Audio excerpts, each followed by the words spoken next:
আমি শিমুল লিখেছি গান, তুলে ধরেছি মেডিকেল রিপ্রেজেন্টেটিভদের কথা, জানাই প্রতিবাদ ও নিন্দা। ঢাকা মেডিকেল কলেজ হাসপাতালে ঘটে যাওয়া এই অপমান, একজন পেশাজীবীর মর্যাদার ওপর আঘাত। আমরা মানুষের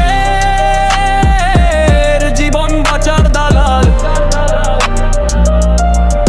অপমানের আগুনে ও দাঁড়ায় অবিচল।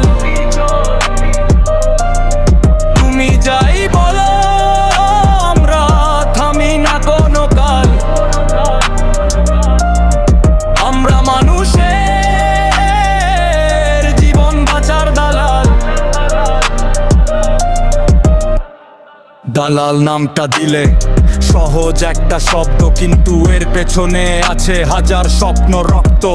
গ্রাজুয়েট মাস্টার শিক্ষার বোঝা কাঁধে, তবু কেন অপমান প্রশ্ন জাগে মনে বাঁধে। নতুন ওষুধ নতুন আশা ডাক্তারের কাছে দিই, এই কাজটাই করি আমরা, এর বাইরে কিছু নেই। আইনসম্মত কাজ পেশাগত দায়িত্ব, তবু কেন আমাদের নামে অপমানের প্রহসন সৃষ্টি? কি মানুষের জীবন বাঁচার দালাল, অপমানের আগুনে ও দাঁড়ায় অবিচল।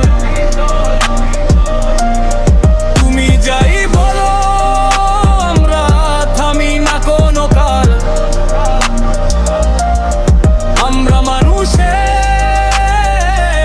জীবন বাঁচার দালাল।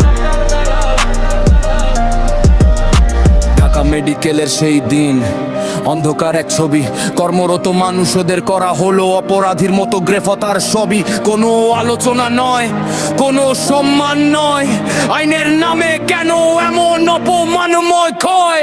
প্রিজন ভ্যানে তোলা একজন মানুষকে জিজ্ঞাসাবাদ করা যায়, কিন্তু অপমান করার অধিকার কারণে এই সত্যটাই দালালে এই কাজ আমাদের স্বীকৃত দায়িত্ব।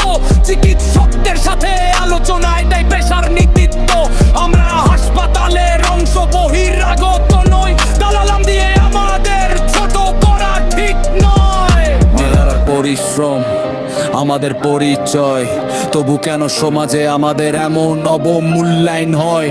ভুল হলে আলোচনা হোক, নিয়মে সমাধান, কেন আমাদের করা হয় অপমানের প্রদর্শন? শ্রমের মর্যাদা চাই, সম্মানের অধিকার, প্রতিটি পেশার মানুষের নিরাপত্তা দরকার। এই সমাজ কি শিখবে মানুষকে মানুষ ভাবতে, নাকি অপমান দিয়েই যাবে পরিচয় করতে?